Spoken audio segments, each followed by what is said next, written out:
I'd like to call the meeting to order, and I'd like to welcome everybody here in the gallery. Thank you very much for coming. I would like from council to have a motion that the agenda for the September 10th, 2019 Committee of a Whole meeting be adopted as presented. Councillor Chouinard, all in favor? Carried. We have the minutes from the August 20th, and we've had time to peruse them. Are there any errors or omissions? Okay, if not, I would like a motion that the minutes of the August 20th, 2019 Committee of a Whole meeting be adopted as presented. Thank you. Councillor Byer. All in favor? Passed. All right, we've got the pleasure this evening to have a delegation from the Yellowhead Regional Library. If you'd like to come up to the table here and give us your presentation, we'd be pleased to see it. Well, I'd like to introduce who we are. First of all, over to wearing the purpley coat there is our director. Her name is Hi. Carla Palachuk, and beside her right here is our I can say assistant director, and her name is Helen. Wendy. Wendy, thank you. We also have Helen, who is supporting us from the library. And on from your council, we have Crystal Bayer as well, and we would like to really thank her for being a part of this group, and thank you for all the work that she does at the regional level. Thank you. And would you like to introduce yourself? And my name is Hendrik Smith. You can call me Hank. Hank from Hinton. Okay. Okay. I see everyone going spitting, right? But anyways, and I'm also chairperson of YRL and board chair of Hinton's Municipal Library as well. Okay, thank you very much. Thank you for making the time to hear us speak today. Hank and I are both new. I've been with Yellowhead since January. Hank has been chair since November of last year. Yep. And we've been going around and doing this presentation to our municipal members to provide an update about the services we offer, but also who we are and how we're structured, how we get our funding, and how we spend the funding. So the regional library system structure in Alberta has been around since the mid-50s. In 1957-ish, that white blob under the yellow one, Parkland was formed, and it took about 25 years for Parkland, for Yellowhead to be formed. And on the map, we are the very creative yellow-colored blob there that shows our borders. And then it took from 1971 until 1994 for the rest of the regional library systems in Alberta to come into play. So this has been a very long process, a very long drawn-out process, but one that serves an awful lot of Albertans and provide support for the information needs. So Yellowhead is the second oldest regional system in the province. We are one of 7 systems. The gray blobs around us, the one immediately to the north of us is Peace Regional Library. The one on the other side of Edmonton going up north is the Northern Lights Library System. And then the other one in the south part of the province is Marigold Library System. Together, the 4 of us make something called the Regional Automation Consortium, or TRAC. And that's what supports our core business application, the website, the library cards that allow you to check out material. And that's been an almost 20-year partnership now. That was formed initially in 1996. Yellowhead serves 54 municipalities, 3 school divisions, and we serve almost 300,000 population right now. The boundaries that we have were established under the Libraries Act, and we have a very strong cohesive partnership of our libraries and also across the province. Here we go. Yellowhead Regional Library is governed by a board of trustees, so we have a board of 54 people.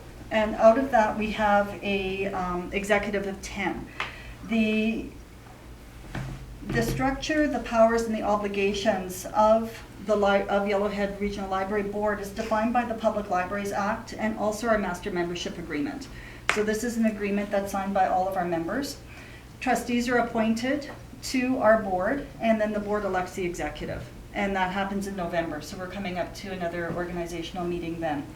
The executive has full governance powers of the board, with the exception of approving the budget. The executive can only recommend it up to the board, and approving any policy changes. Again, they have to make that up to the board.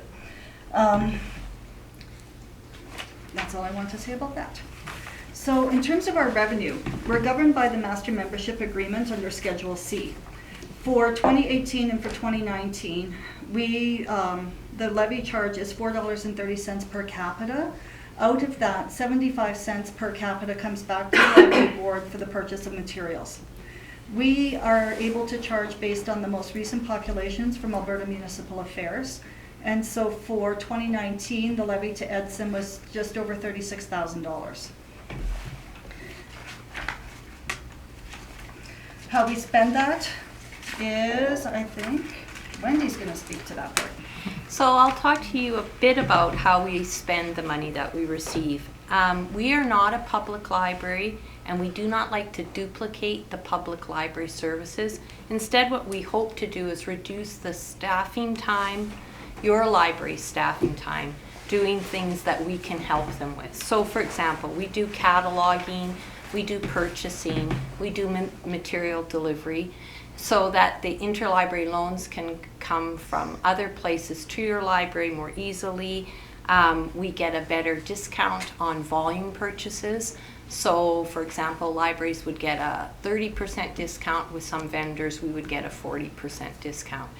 By cataloging a lot of the items and putting them into the system or processing them, then your staff don't necessarily need to have to do that, which saves some time. We also have staff that are trained in the latest library procedures and in collection development, and so they can offer that sort of advice to your staff and then provide them without having to research all of those things themselves. Expenditures that we have for TRAC. Currently we spend $175,000 a year to be part of TRAC. And that allows us to provide you with the type of resources that are used in the TRAC Pack catalog. As well, that supports the Polaris Library System software, which is the key software that underlies the TRAC system. We also spend about over $200,000 a year on e-resources.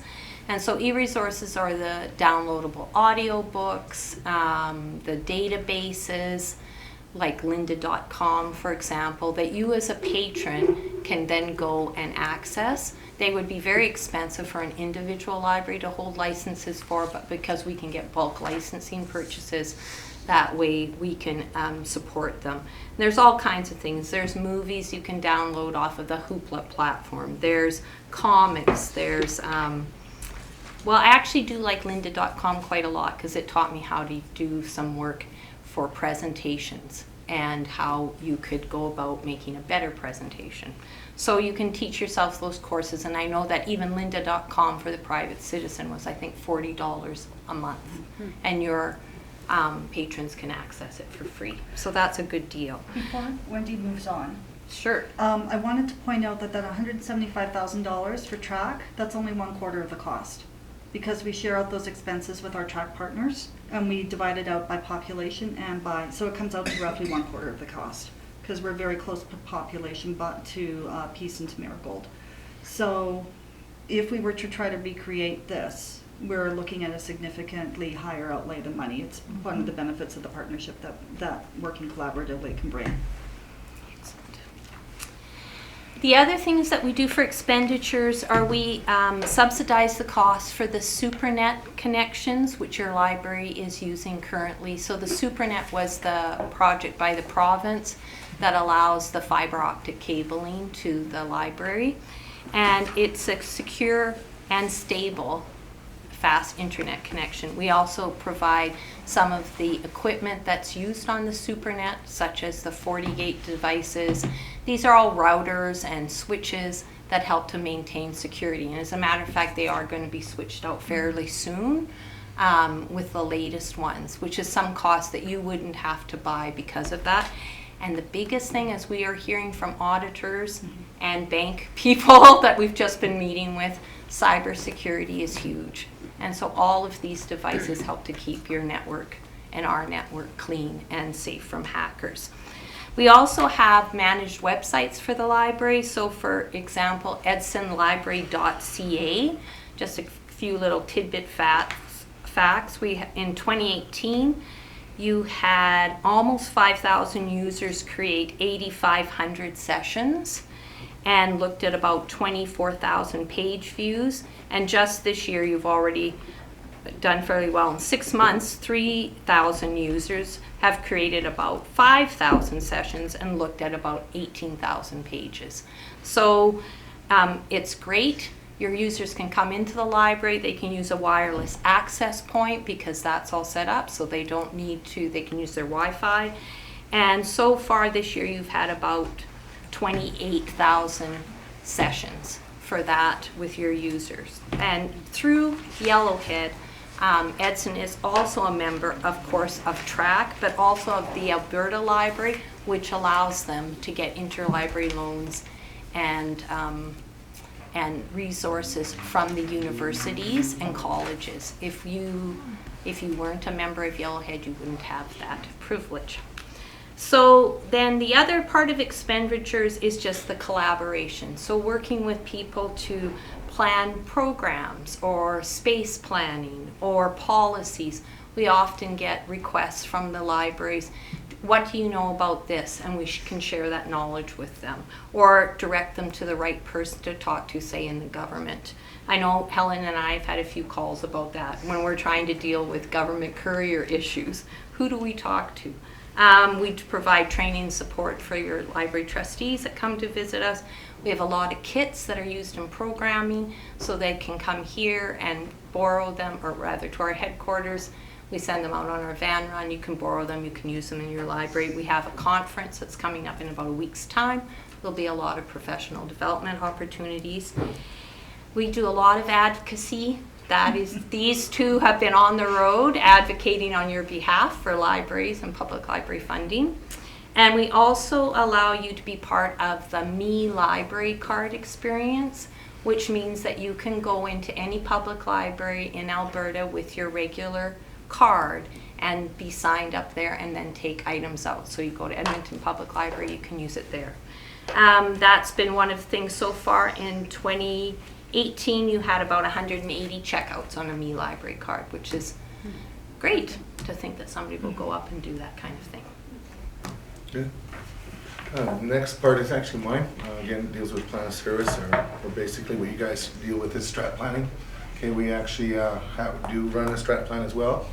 And these 3 points that you have listed on your screen are the ones that we deal with for this plan of service years that's listed above. Okay, providing quality services that support priorities and challenges faced by member libraries. We are here to help support libraries and to help support your library especially too, okay?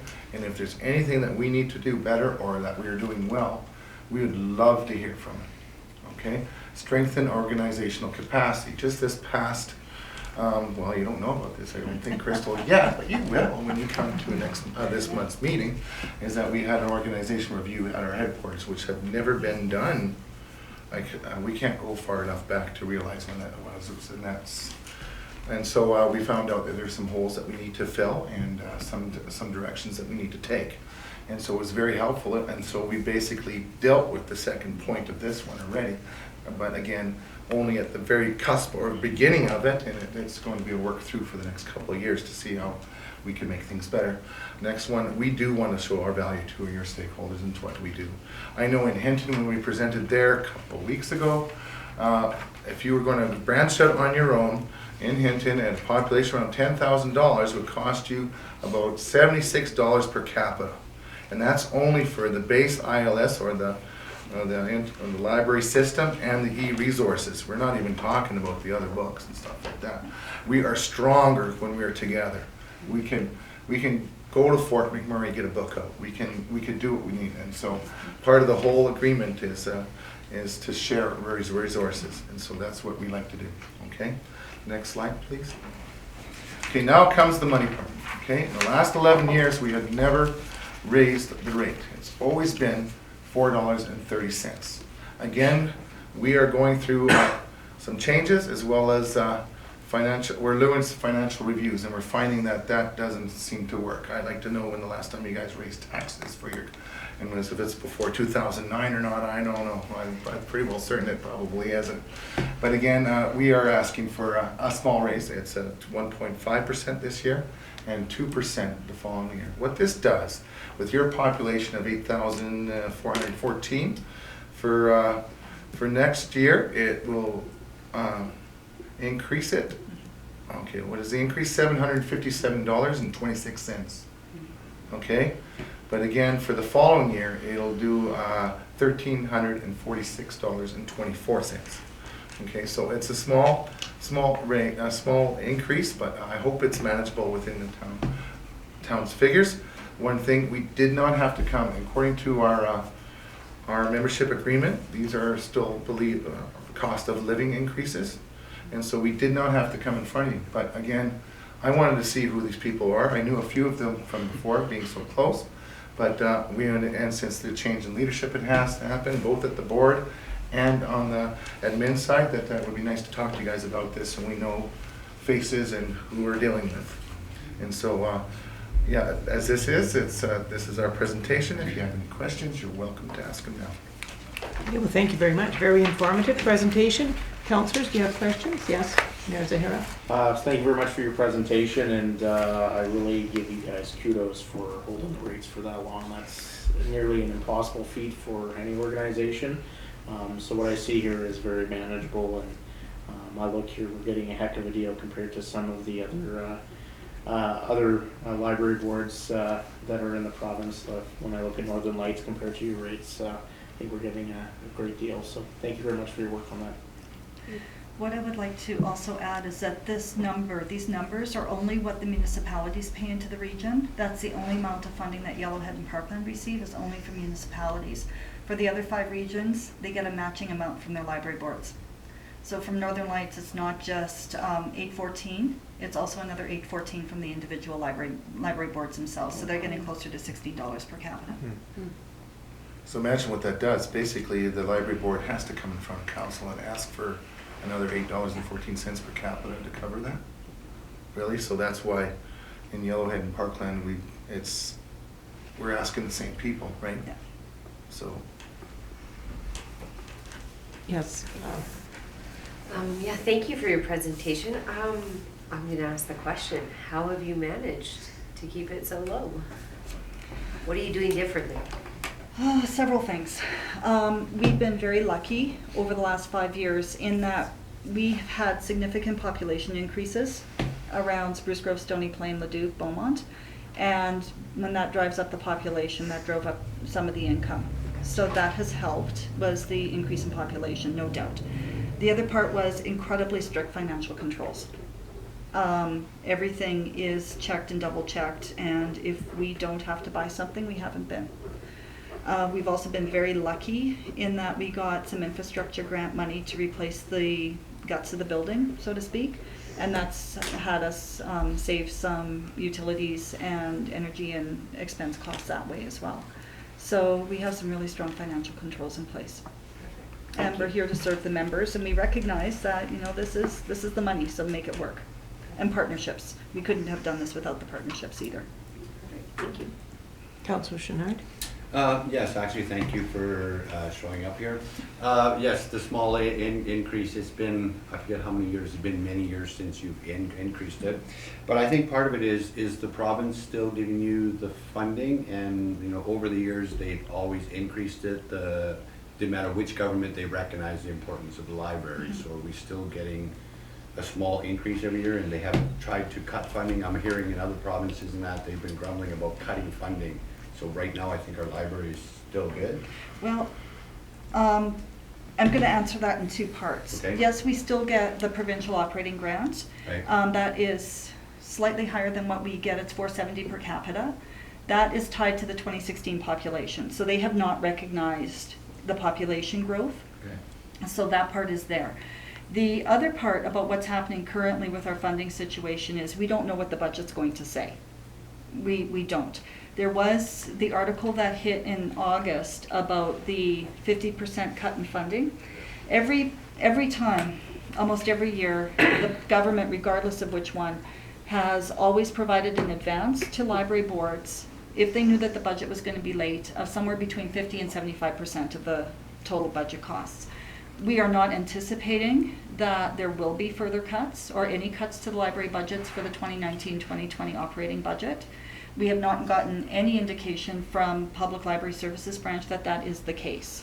So we are being optimistic that we will get the full funding amount.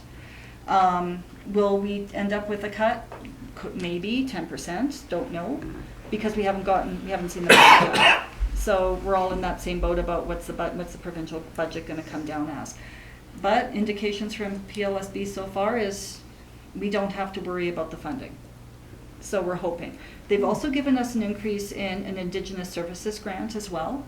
And I would hope that they would have not given us that grant if they were planning to cut the operating grants, because that's more discretionary and it's a project grant rather than operational grants. And they also know, I think now after that article hit, that if they do try to cut library funding, a lot of people will be very, very, very unhappy because they saw that right now over a sort of non-issue article. So I think people are waiting and they're mobilizing. Our message has been, we're not anticipating a cut. You might want to have a look at your budget and see if you had to take a cut, where that would be. But we're also not telling the government that we want to do that, because I don't want them to assume that they can then cut, if that makes any sense. Correct. Did that answer your question? So I was just curious about the. We are also Okay. doing a lot of Thank you. advocacy work. We've met with MLAs in this region. We have 6 in our region, and we've met with 4 so far, okay, including Martin across the street. Okay, so again, we are trying our best to make sure that we get ahead of the curve. It's not like we're going there begging for money, but we're showing where our value is per dollar, and I think we're showing that to this council as well. Okay, so if we continue that way, I believe we'll get a little bit farther than basically begging for it. All of the MLAs so far have stated that they're supportive of library funding, and a number of them have stated that they wish the province would provide more. So I'd be thrilled if they provided more, and optimistic that they won't cut. The other thing that we're looking at is the social return on investment numbers. So for every dollar invested in a public library, both locally, regionally, and provincially, what is the value from a social investment perspective to health and wellness, to literacy rates, to social inclusion and reduction of social isolation. So we have a really good model out of Ontario, and we're working through that right now, and then we'll be rolling that out to the rest of the province. Any other questions? Yes. Through the chair to Carla, I just wanted to say thanks for the presentation, and I have informed council on the rate increases after both meetings that it was mentioned at. So they were aware of that $700 to $800 rough amount. And thanks for sharing all the resources that are available. I don't think that I can do it as well as you guys do it, so thank you. Thank you. There's no more questions. I'd like to thank you very much for your report. I'm really glad to see that as any good organization, you had an organizational review, and we really appreciate having this report for our information. So thank you, and you're welcome to stay if you like, but you're also welcome to leave if you feel like. So your choice. We won't take it personally. No. Yeah. But for once, Hank doesn't have the longest drive to make. Thank you. Thank you for your time. Well, thank you for the information. That was very good. Okay, we don't have a department report. We do have a report for staff. Municipal Affairs Internship Program. Are you speaking to that? Actually, Mr. McLean is going all to right. take this one. So, Mr. McLean, the floor is yours. Good evening, council members. Administration is proposing to once again participate in the Municipal Affairs Internship Program. Administration has found that previous participation in the internship program has been valuable. In past years, the town has hosted administration and finance interns, which are one-year programs with an option for a second year. The proposed grant application would seek funding for a land use planning intern, which is a 2-year program. So administration is seeking direction from council to proceed with a grant application to assist in funding the employment of land use planning intern for a 2-year term. Thank you. Right. Are there any questions? Yes. Yes, through Madam Chair to administration. So I think we get really good value through this program, the government providing us with some funding for some additional resources. My question is, what would this intern be tasked with within land use planning? Are we talking specifically with the West End where we have significant issues, or are there some other projects that you're looking at utilizing this individual for? Yeah, sure. Thank you, through the chair. So there's a few reasons why we felt that a land use planning intern would be appropriate at this time.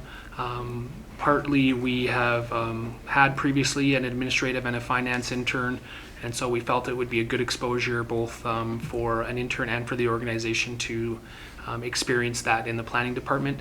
And there are some specific projects coming that we feel would both be great value for an intern to participate in, and also nice for us to have some extra hands on board. The one that is at the forefront of that is we are on the precipice of reviewing our land use bylaw, which is our central planning document. And so to have an intern around to support researching, public consultation, there's a lot of additional work that comes along with that, and we feel that that would be a tremendous value to both the intern participant and to the community. Obviously there will be other project-based pieces that will go on as well that we will be happy to have the intern support with. Any other questions? Councillor Byer? Through the chair to administration, I am supportive of this type of project. I think anytime the government pitches in money through a grant and we have to pitch in a portion to get an increase in value is good. I've also noticed that each of the interns we've already had, we've had really interesting projects that have come from that, and I think the value there is noted in those projects. As well as when we talk about attracting people to Edson, we are kind of forcing someone in, but but they're generally, they've been, young, resourceful, and educated, right? And it gives us an insight of, they can see Edson from a different perspective than our eyes, right? We keep seeing it the same way, and they're coming in from somewhere else seeing it a different way. So having that perspective, which isn't really, it's the byproduct of the intern, but it's something that I think is a really unique byproduct to have as well in our community. I think, and if I may add to that, thank you, Councillor Byer. Administratively, we really believe in that reality as well. One of the core mandates we give to our interns is to ask lots of questions. So partly they have to ask questions because they're learning, but also they have these other perspectives and different backgrounds, different educational trainings, which help them to see things in a different light. And without fail, in each of the 4 times we've run the program, each of the interns have brought unique perspectives and asked questions that we weren't necessarily thinking of ourselves that have, I think, really helped us to expand our views of programming and servicing. Councillor Chenard, thank you for putting your hand up. Okay, how many interns are we going to have then? Because we're always rotating them out, so if we bring this one, we'll have 2 interns? Yeah, thank you through the chair.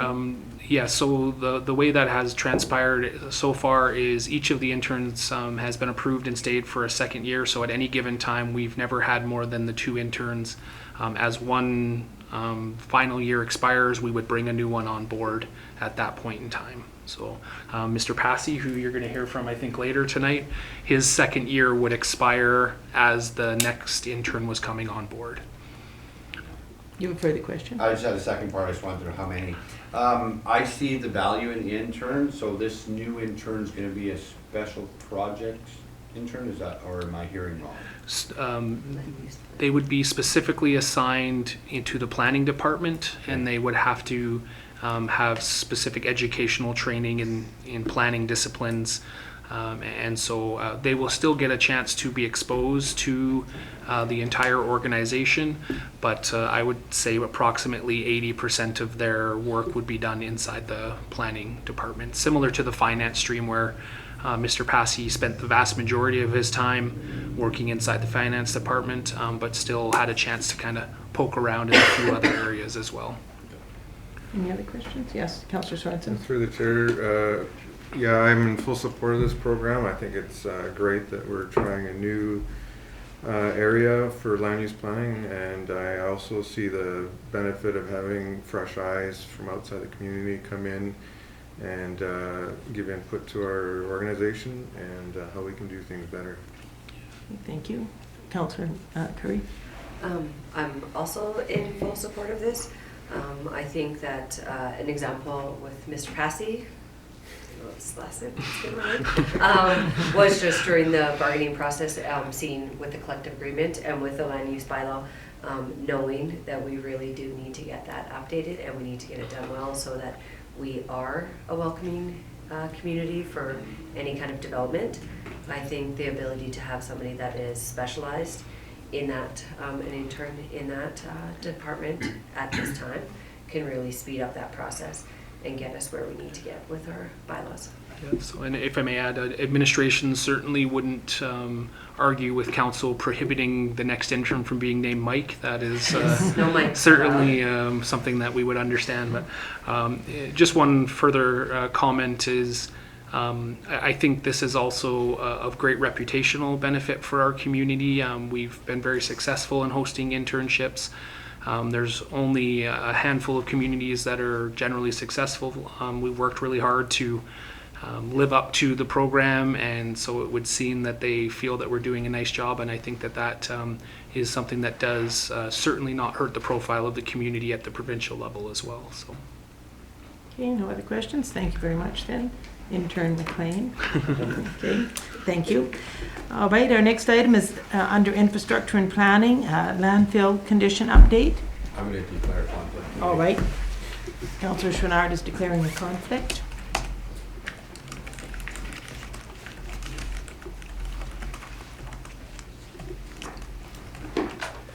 Thank you, Madam Chair. Good evening, Council and Mr. Mayor. I have before you an update on our landfill recovery project. The current conditions of the site since March 8th, there has been no smoke or steam emitted from that site.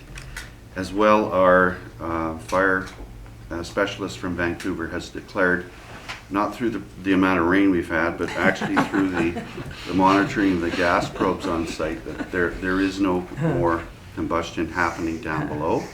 However, the rains have made a bit of a mess of the clay cover. We continue to monitor the condition.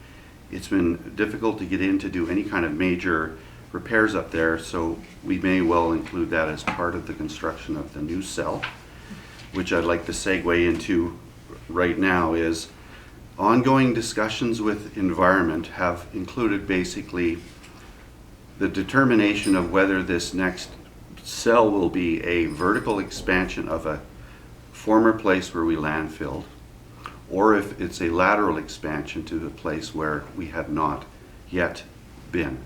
And they have approved in principle that we will be allowed a vertical expansion on an area to the north of where we currently operate to begin construction of our new cell, which is very good news. Mm-hmm. The footprint that we've laid down at the position of the proposed site needs to be moved slightly east. There's a map that's been attached that kind of shows the entire loaf, including the current footprint. Essentially, the north part of that loaf needs to be moved slightly east to ensure that it is sitting atop of a previously filled site. So that's really good news. If you are looking at the map at the north end, you'll see a rectangular shape, which is a storm management pond, because for this particular construction, they are insisting that the potential of any water to come in contact with waste must be captured and tested on site before release. So that's another stipulation that they've added. Myself, in conjunction with the consultant, are meeting with them now for our official approval process. And we're hoping to get that within the next couple of months. Given that we're September, we will then, upon approval, begin the final design for construction and be prepared to build next year, and bidding at an appropriate time in January, February, where the marketplace would be probably very willing January, to accept. February 2020? Or? That's correct. Okay. That's right. So pre-construction activities, in the meantime, we will be working on a site operations plan. We want to change Some of the things we've been doing, we want to tighten up the working face. The working face is the area that's dedicated to piling waste. We want to keep it relatively tight. We want to keep it closed if we can, meaning have daily cover, weekly cover at least provided on top of that. We want to screen our loads. We want to have an extra person, a seasonal person during high season to check out loads, so people aren't inadvertently or otherwise bringing in a hot load or bringing in something that's a contaminant that we shouldn't be accepting. Very difficult thing to do for someone that's operating the compacting unit, compacting it properly during the day, and at the same time being expected to be off their unit looking through loads. So through our consultant and through environment, we will be reviewing that process. The construction of this next cell will include fire barriers. So as we close a cell, we will ensure that it's encapsulated with clay. So if we happen to get a hot load or we have a fire, it's contained within a small, relatively part of the overall landfill. There's a positive train of thought in getting that done. We'll need more clay material to do it, but in the long run, it will pay dividends so we don't have to deal with another situation like this. As far as the logistics go, we will also be working out a plan to logistically work our way in and out of the cell to optimize airspace, and as well we have some specialty loads that come in from Weyerhaeuser, which are large quantities of wood chips. We need to designate a spot and deal with them in a separate area, and not mix that kind of volume into a daily cell, which would really challenge us to get it compacted in with the regular dry material we accept. And at the same time, we will be reviewing our landfill user fees. And in the context of other regional operations, as well as our operating hours, my understanding is the operating hours at the landfill had changed in the late part of 2018, and there was to be about a year's worth of monitoring of the use of it. So we will include that review in this process as well, and we will get back to you on that. To let you know, top cover material deficits. So through the course of this fire abatement, we used up the clay stock essentially that we had on site that we have now remediated the landfill with. So we will be looking for sources of clay throughout the region and taking advantage of those opportunities when we can to get that material on site and available for us to use it. And as of today, the transfer station continues to operate. Our operating budget has been impacted by the haul to Hinton. We've also not generated as much revenue as we'd anticipated, in that a lot of the larger loads are going to Hinton instead of coming across our scales. But it continues to serve most of the local customer needs. So the next update will come to you after final approval by environment and what our next stages are, all told. Are we close to that final improvement? Good. We're pushing. Okay, thank you. Questions? Yes, Councillor Swanson. And through the chair to Mr. Thompson, the new fire breaks that you're going to be designing, are they to stop vertical fire spread or lateral fire spread, or? All the bottom of the landfill site itself will be sealed with clay, as will any of the back walls, and so too will the side walls. And then when we cover it, will be too. So it will be a three-dimensional, essentially cube-contained area, so it can't get away. To follow up on that, so how many fire cells would there be within our landfill? Just one? Or? Well, a closed working face, a couple of days working face would be closed. Anytime we close a working face, it'll be compacted in. So it'll be like a beehive. This will be like a loaf that has a whole bunch of landfill cells in it. When we talk about moving to a new landfill cell, we're really moving to a new landfill area that's comprised of a very great number of cells.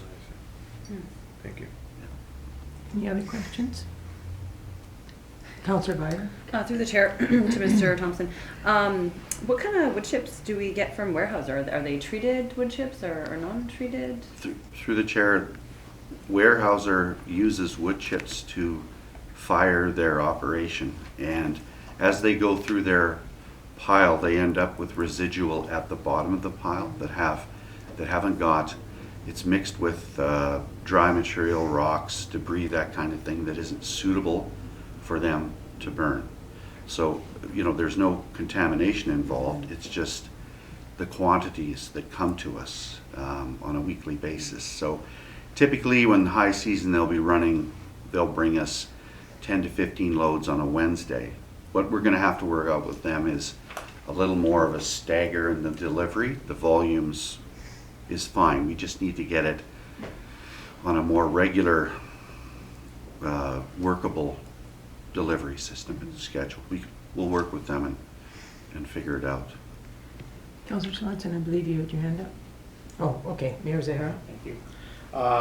So I know that in particular, Weyerhaeuser has been impacted greatly by this fire. So they've had some significant costs associated with that, as has other people in our community. So I'm glad that Alberta Environment has given approval in principle, and hopefully that will come in a more formal way here soon.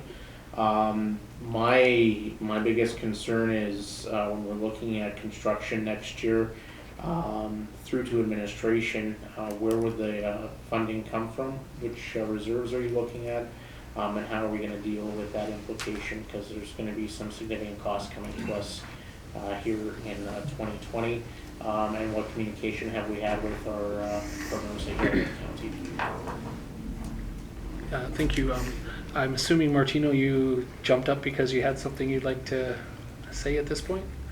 Thank you, Mr. Chair. I did want to point out, Council, is we do actually have this included in my recommended budget changes for the spring that you guys have approved. So we're not necessarily anticipating to be exceeding that amount, but we do have $450,000 set aside for the construction of the cell currently within our capital. We would just look to move the non-design portions forward. And I would just add to that, we have been in consultation with the county. They're certainly aware of this, and unless Bruce has anything else to add, that we'll continue to make sure that they're apprised of this situation as we move forward. Excuse me. Did you have another question, Councillor Swanson? I did. Yeah, go ahead. Through administration to chair, through the chair to administration. I'm sorry if I missed it. If the fire's been put out, why can't we reopen the landfill? Reopen that portion of the landfill? Why does it have to be a transfer station? Why can't it be a landfill? The ground conditions at that particular south end of that cell are not favorable to move material into, like vehicles into it. It's going to take a great amount of preparation to get that back up and running. I would suggest nearly as much as the north end that we will be constructing. Plus the proposal now is to expand to the north, not to the south. There was a previous application that was being worked on between the town and Alberta Environment to go south, to take the fill area into a wetland. But between the time that, correct me if I'm wrong, Martino, and the timing, between the time that that proposal was made for that application, legislation has changed that would require that the wetland we're proposing to move into would now require a more extensive study on biodiversity analysis and indexing, and also may create the need to compensate land somewhere in the province for that portion we would propose to use for landfill. So going north now is our preferred route. In addition to that, one of the implications when I looked at the outcomes of going to the south and trying to proceed with that license, as Bruce were starting to get into the landfill business, and the fire came and changed our world. But it was about an 18-month wait when you really considered that we'd have had to wait till approximately this time of the year to complete the wetland study. And then we would have to submit it. They would have a 9 to 13 months to assess it. And then we would have to do remediation or other items or dedications of land, or pay for significant wetlands. And I know it may not seem like that is a significant wetland area, but in 2016, the Alberta wetlands policy considered the green zone area, which is where we are, muskeg to be considered a wetland. So many muskeg areas are in fact protected wetlands, requiring a very high rigor of review for everything from road development to any other infrastructure or subdivision. So it was not only a lot cheaper, but a lot faster for us to expand to the north if we could get agreement with the environment. And when you say faster, how long tentatively will people have to haul to Hinton? At this time, and that's still open for discussion, but we would anticipate that actual construction would not complete and opening for 6 months into 2020, so we're talking Summer. approximately July. I mean, we're not holding you to it, but approximately, okay. We would have a much better understanding of that time frame once we've tendered and Right. actually had the project Mhm. before us. Councillor Curry? Just knowing that this is an increase to the operating costs and a decrease to our revenues, where's the plan in your budget? Are we taking away from other services to make up for that? Or is there going to be a request to increase in operating budget? Madam Chairman, through to Councillor Curry, are you speaking about this year? Yes, just saying that because it's continuing to operate, but it's exceeding what we typically would be in our operating costs with the decrease in revenue. Chairman, through to Councillor Curry, I would probably provide for a greater level of detail once I've had time to consult on the specific nature of that, because that is a complex question, as several of the costs that are shown in our operating, costs for contracting services and so on, which are related to extinguishing the fire and doing remediation and of that site to close the cell. Some of that comes from a reserve account we can access, but not all of those monies, which I could tell you in a block number, but I couldn't tell you which portions are broken out. So if we can, if you want that information, we'd request some time to put together. Interesting.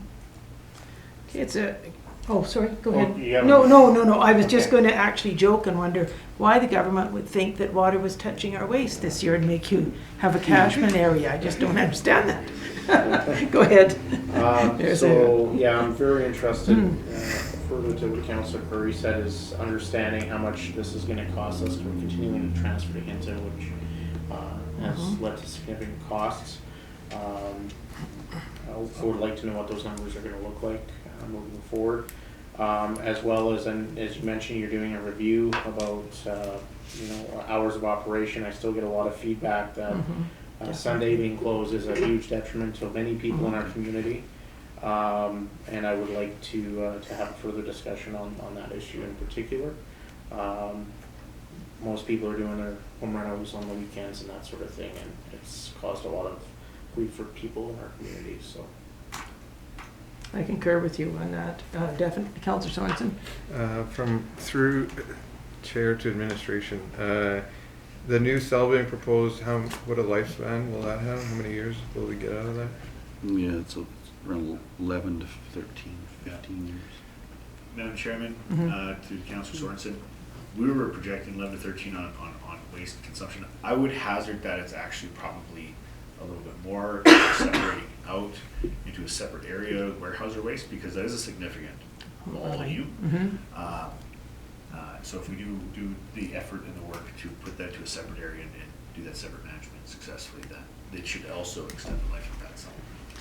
Now, when you talk about putting that into a separate area, is it also a fire hazard? Are there enough wood chips left there to be a fire hazard? So how would you protect that from starting another fire in the fill? We need to cover it. That's why we need to have the loads come in more frequently, so we can stay on top of And smaller cover it loads and cover when it than comes. having a massive one Right. come in and spending hours trying to cover it over.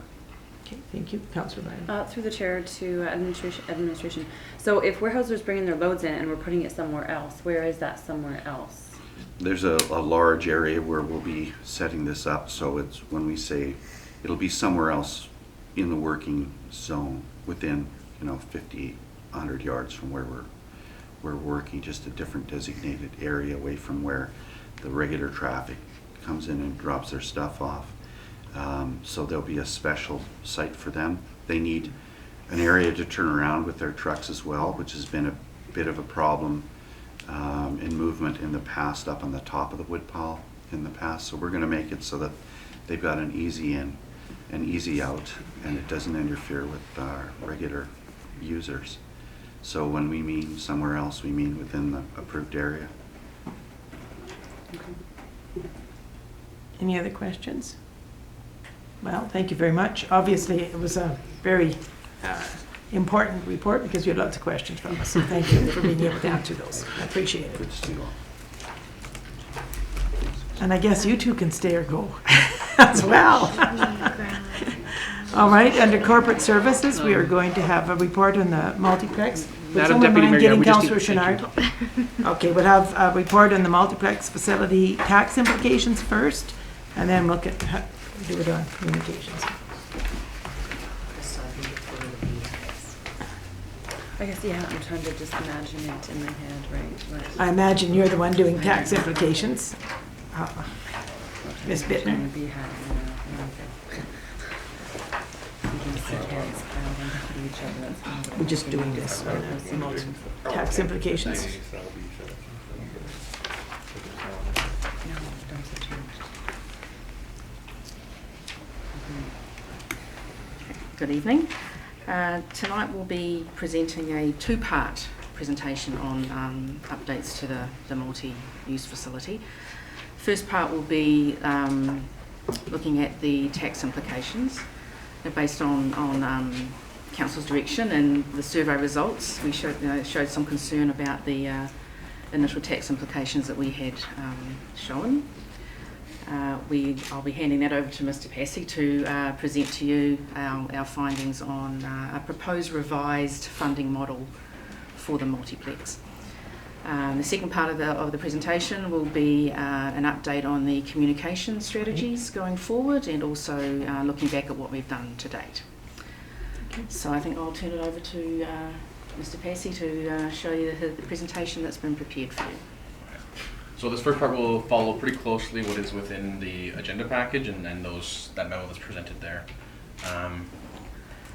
So initially, to look at the different municipalities and find out what their operating subsidies, we used some general numbers that have been provided to us through Stantec. Went out and did further research to find out what these other facilities are costing other municipalities in their operating subsidies as well. So if we look at this one, the top one is our current Repsol Place that has the 2 arenas and the pool. Is an operating subsidy that we are, for their taxes, $895,000. White Court is their Miller Center, which is their pool, fitness center, field house, those types of things, fitness, and the twin arenas, then their 2 arenas for a total operating subsidy of about $1.9 million. Then we have Leduc's Recreational Center at 0 operating subsidy, the Tri-Leisure Center, 1.8 million, Grand Caches Recreation Center, 1.3, and Fox Creek's Center at 1.5. As we can see, there's kind of a range of these numbers that we are using. When we first looked at the numbers to determine what the tax implications be, we used the numbers that Stantec had given us, and we were using that worst case scenario of an operating subsidy of being about $3.5 million. We hadn't reached out to these places to find out that information yet, and so as we did that, we realized it's quite a bit different with what they're making up to what we were projecting with our numbers. Can I just add on there on White Court then, that's obviously not including arenas because that's not including Scott Safety Center, is it? It's the Twin Arena. It is saying Twin Twin Arena, that's including the Scott Safety Yes. Center. Okay, good. I've just never heard it called Twin Arena. That's what they called it when I was talking Okay, on the phone. good. So Okay, whatever. no, I just thought Scott, and I didn't see it there. All right. So these are the original numbers that Stantec provided to us on a low, mid-range, and a high operating subsidy. And based on the numbers from the previous slide, is looking towards more. They're in the range of that between the low and the mid amounts, or around that area. And we were using the high subsidy amount. So as we go forward to see how that number breaks down, if we're using that 2.5 million, 40% of that would be covered with the cost sharing through Yellowhead County, and then further is the budget that we are already using towards Repsol Place would then cease to go there and would begin going towards the new facility. This is a operating reserve that we've been putting money into. It would go revert back to the budget to operate the new facility. And this is a contribution received from Repsol for corporate sponsorships. And we get to that 400,000 number of being what would be an additional amount that we'd have to generate. So for a house or a home that is assessed at $350,000, for the operational portion of it, it would be in that mid-range, $105 per year. What the number we'd used in the survey, I believe that number was 200, and I think that one was 205. 245. Okay. So it's dropped quite a bit by looking at these numbers and finding out what the other municipalities are doing. And then for the capital portion, the initial part that we were planning was, or looking at, was a $15 million debenture over 30 years. And what that was then an assessment of $350,000 on their home. Then it would be a $205 per year for the capital portion. Through looking at, this is what it was, so the 15 million of the borrowing, 20 million of student savings, and then the other half coming from Yellowhead County. By looking at different options and funding models and using future savings, we're able to get a little more, like that. We're borrowing just about less than 50% of what we originally were looking at, and using more from reserves and future savings. So if we were to use a $7 million debenture over 30 years, that $205 per year of the for the capital portion reduces to $95 per year. And these numbers are calculated using a conservative interest rate. When I was doing these things, I would punch in what it would be today. It drops it down by about, if we were to do it today, it would drop it by about another $10. So it's depending on, but those interest rates can change. So we felt comfortable or felt more comfortable using a higher interest rate in case it changes or it fluctuates. So then, based on that mid-range number, using the 2.5 million, higher than what those numbers provided to the other municipalities are, it shows that through the capital and the operating combined, it's more looking towards a $200 per year increase in taxes, down from the $450 that we've been looking at before. I think that's the end of mine. That's the end of your. Yeah, okay.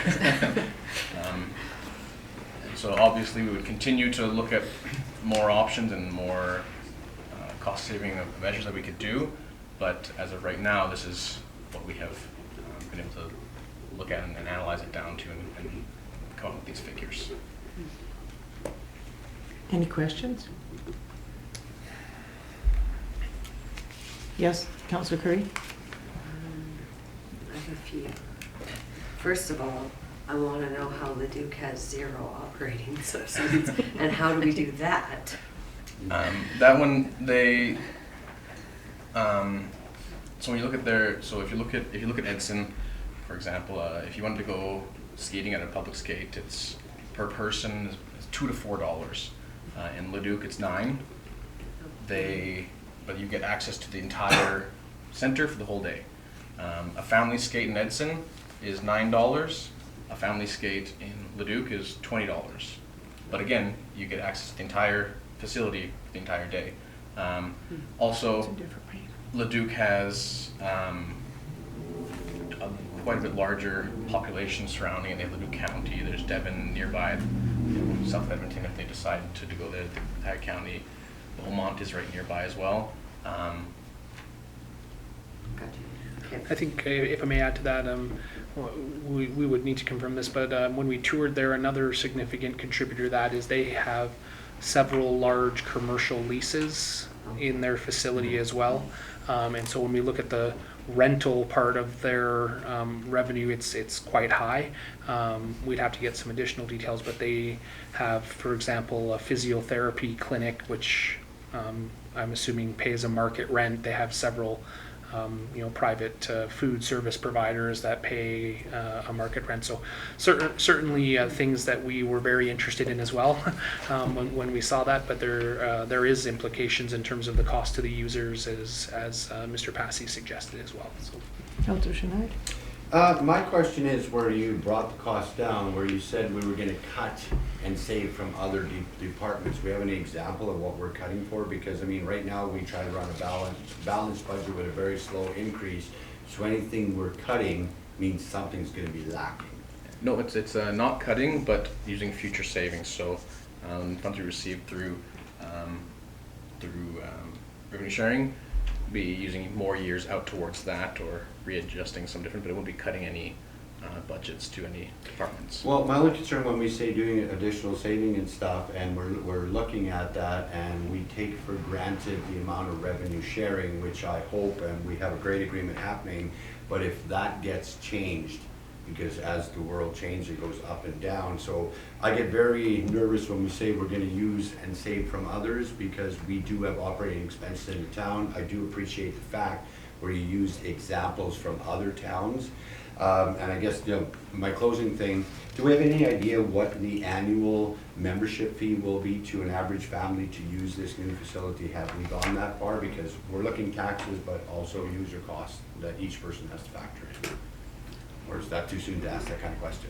We have not looked at that yet. Can I jump in? The multi-plex steering committee will be looking at that. Right now, we've the models that we've looked at are similar to Whitecourt, because our facilities can be very similar. How much to Whitecourt. is theirs? I don't even know. I can't repeat off the top of my head. I don't have that in front of me. But that's one of the things that we'll be looking at from the steering committee level is where can we go with user fees in order to lessen the tax burden, while still ensuring that it's affordable for people to access and utilize that facility. So, and I would just add to that, one of the comparative strengths of this is all of those operational subsidies from the other communities include the revenue they generate from their user fees. Mm-hmm. So it's demonstrating what their user fee models allow them to do.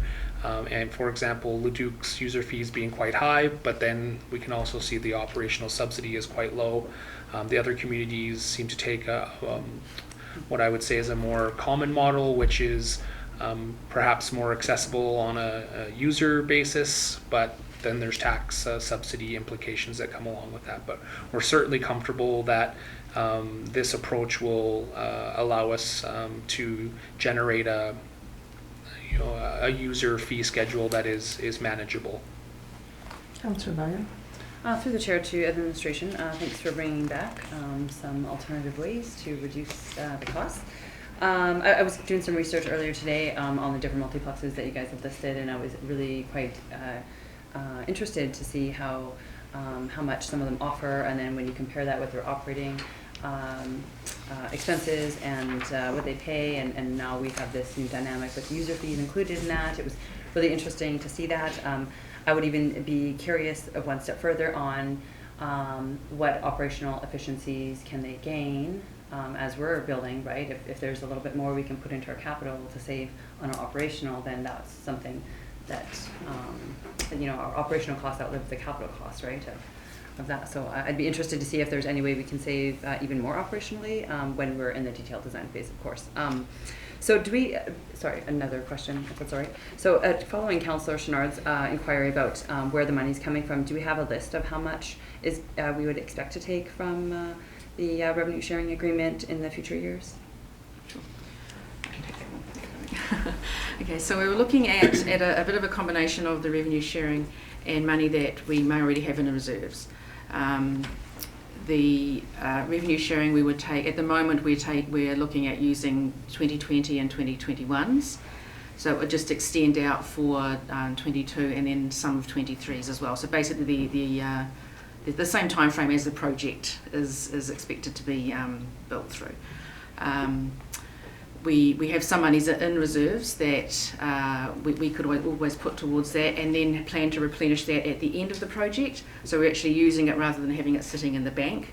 we're using it, and then we can replenish it at the end of that project and start building that reserve back up at the end, rather than keeping it in the bank when we could be using it to help bring that debenture down. Yeah, so I think to add to that, specifically speaking, that this current capital plan considers using the $2 million placed into the civic and cultural reserve as part of this process. And I think that's what Ms. Bittner is suggesting, is rather than having $2 million sitting there in the bank, we would use it as part of this process and then replenish it at the end of the project. Otherwise, it may just sit there unused through that. That's just one option that council can consider. Again, our main objective here is being as responsive as possible to the information received from the ratepayers, suggesting that that the projected tax implications that we put out in the survey were just quite unpalatable to the community at large. I guess that leads me to mine. I do appreciate your report, but I guess if this was possible, why now? Why wasn't this done before the survey went out with these more reasonable numbers? Like, yes, we're replying to what our citizens said that they wanted at a lower cost, but what are we giving up in order to get this that we're doing now that we weren't willing to do when we first put the numbers out? And like, I see road maintenance, I see a whole bunch of things that I would like to also see considered very well before money gets all shoved here. Thank you. I think maybe, if I may. Yeah, thank you, Councillor Deputy Mayor Wilkinson. I think that is a very valid question.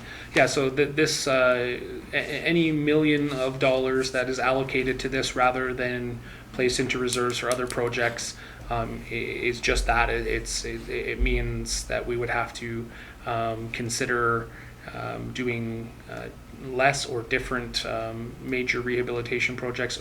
This doesn't preclude us from doing those. We still consider, the grant revenue we get through currently MSI and the federal gas tax and those types of things, which would allow us to continue with other portions of our capital programming.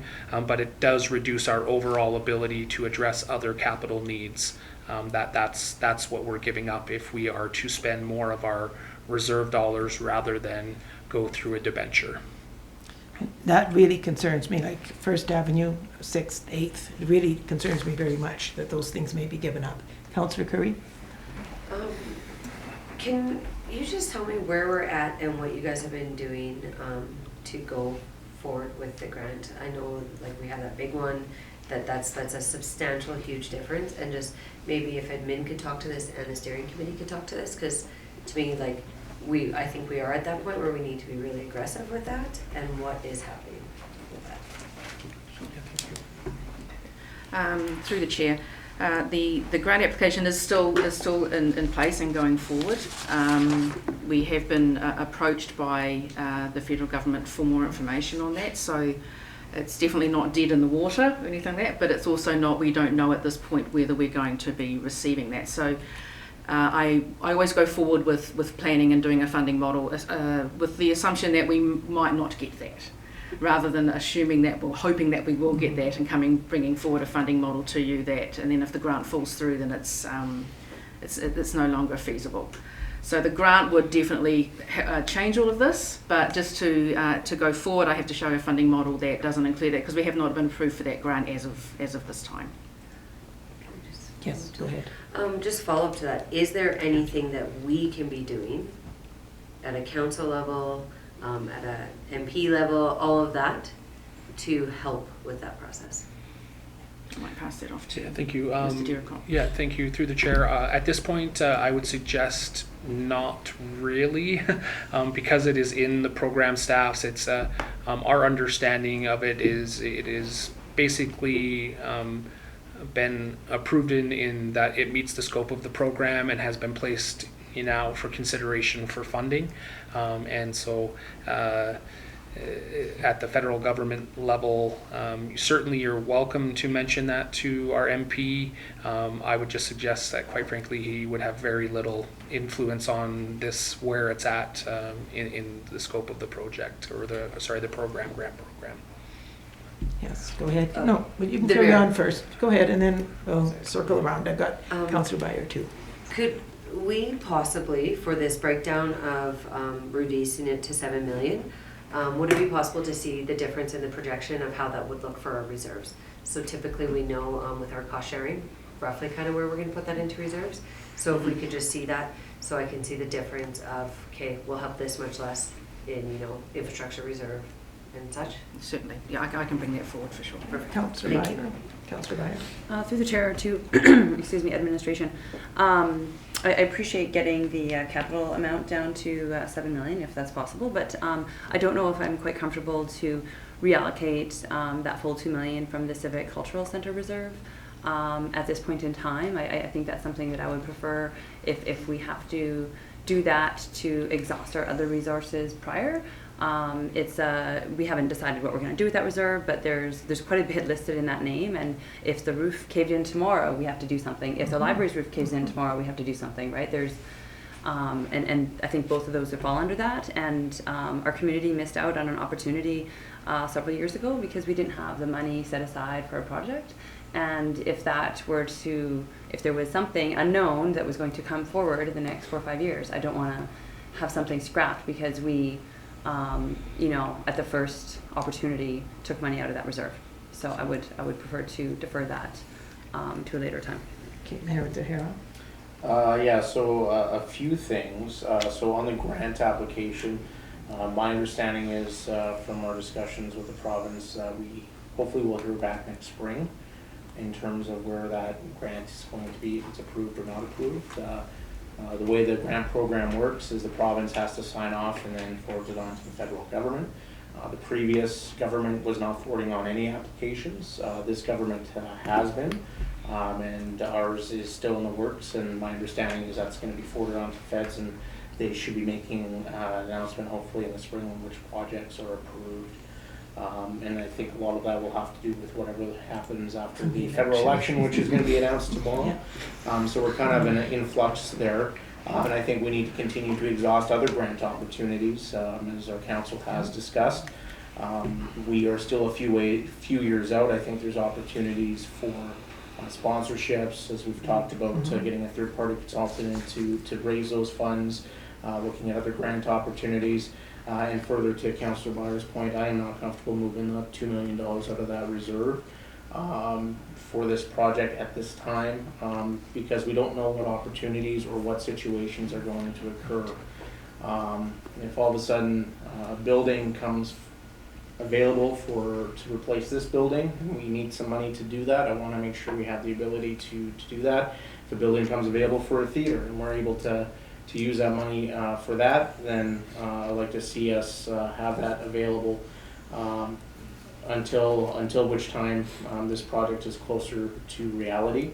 If we go to tender and that tender comes in a couple $1 million more than we thought, then that would be the time where we have to consider that. But I think it's a little too early to start pulling money out of that reserve.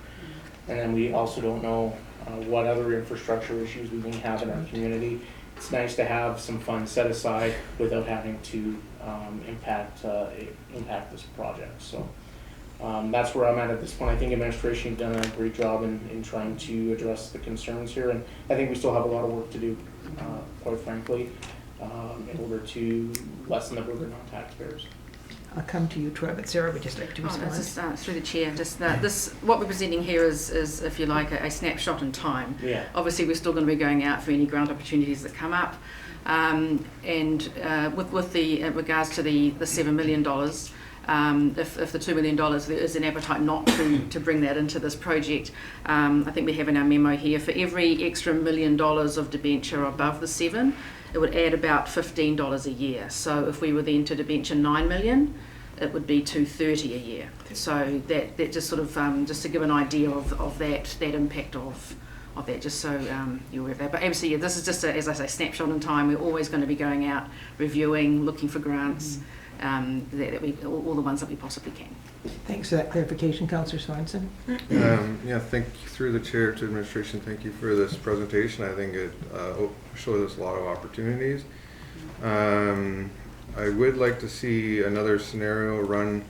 I'm thinking the $2.5 million subsidy is still a little overly conservative. Even the Tri-Leisure Center is nowhere near that. So I'd like to see a scenario where it's $2 million subsidy. That seems more realistic, even on the conservative side. as well as I'm, like the other councillors have mentioned, I am not comfortable using the Civic Cultural Reserve.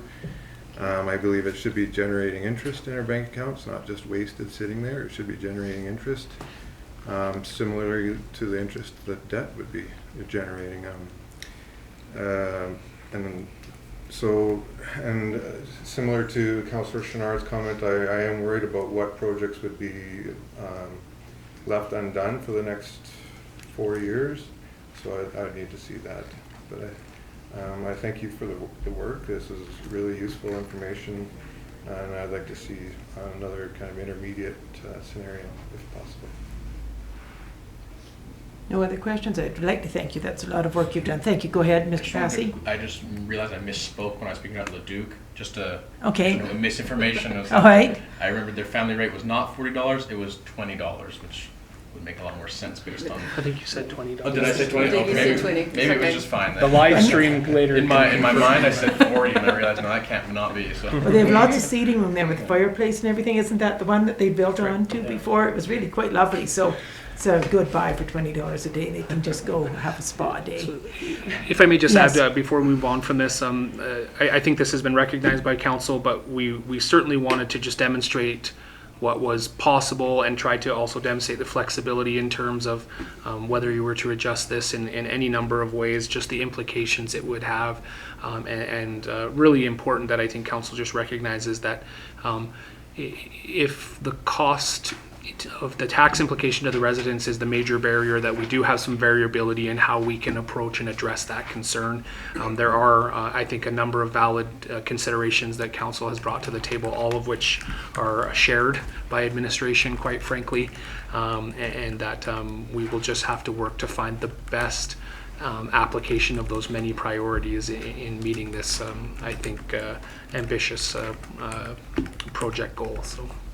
Yes, and I agree, taxpayers do want that less, but they also want roads. So I think we can't leave ourselves so broke we can't fix anything. That's what really worries me. But for the two of you, thank you so much for that, because you have come forward with what you asked to come forward with. So thank you. And I guess we'll be on to you, Steve, for the communications report. The communications. All right, so a lot of this was dependent on the conversation prior. So we'll go through that as we get through. So I just wanted to bring council up to date on what's been done and what we're planning on going forward. So this is just a sort of a snapshot of your strategic plan, providing ethical, accessible, and transparent governance. It's one of your pillars. As part of that commitment, we have created the public engagement policy, which was put into place last year. The policy is designed to allow the public to have a voice in the decision-making process, as well as give council more information to make informed decisions. And part of the triggers for public participation include, sort of the scope of the project, and that really falls into place with the multi-plans. So what we've done so far, we've held multiple surveys. The Conrad report was done in 2006-2007. We had the Edson Area Community Services Strategic Plan Survey done in 2017. And most recently, we had the multi-use facility survey for Edson residents, which was just completed, and you saw the results of that. Project communication, so each step of the project has been communicated, and we've been in constant contact with Yellowhead County, our partners, and just sort of from the memorandum of understanding forward, we've worked with them to make sure that we got the information about the project out as much as we could, and including the steering committee formation and what they've been up to. In 2019 trade show, our town booth focused on the multi-use facility, and as well we had an open house in April of 19. So results of the public feedback, the most recent survey, the results were released in August, and they're available on our website at edson.ca/facility. The results indicated a majority felt the facility would be beneficial for the community, but there was concern over the tax implication. The other thing we also heard from the survey from a number of residents was their perception of high taxes in Edson compared to other municipalities. So communications moving forward, I think one of the most important things right now is to sort of reflect on the cost of living comparisons from the municipal world. We have some charts and data showing comparisons with other similar municipalities, and we feel that this should be communicated as part of our discussion with the facility, as well as just in our annual messaging when we deal with anything to do with taxes. anything to do with residential and business attraction campaigns, that sort of thing, just to reiterate that our taxes aren't that bad compared to other areas. In fact, it's among the lowest. So this is a chart comparison. I believe you saw this at our strategic planning session, and it just shows where we are in compared to some of our neighbors, some of our similar municipalities, as far as taxes and municipal utilities, so water, sewer, solid waste. So the red line just shows where Edson's at compared to everybody else. So you can see we're below the town of Whitecourt, city of Airdrie, Hinton slightly below us, and others are far above us, and we are within the average. So we took that with the mid-range multiplex projections, and that included the 2 million, so that may change. And we still find that we are within the average.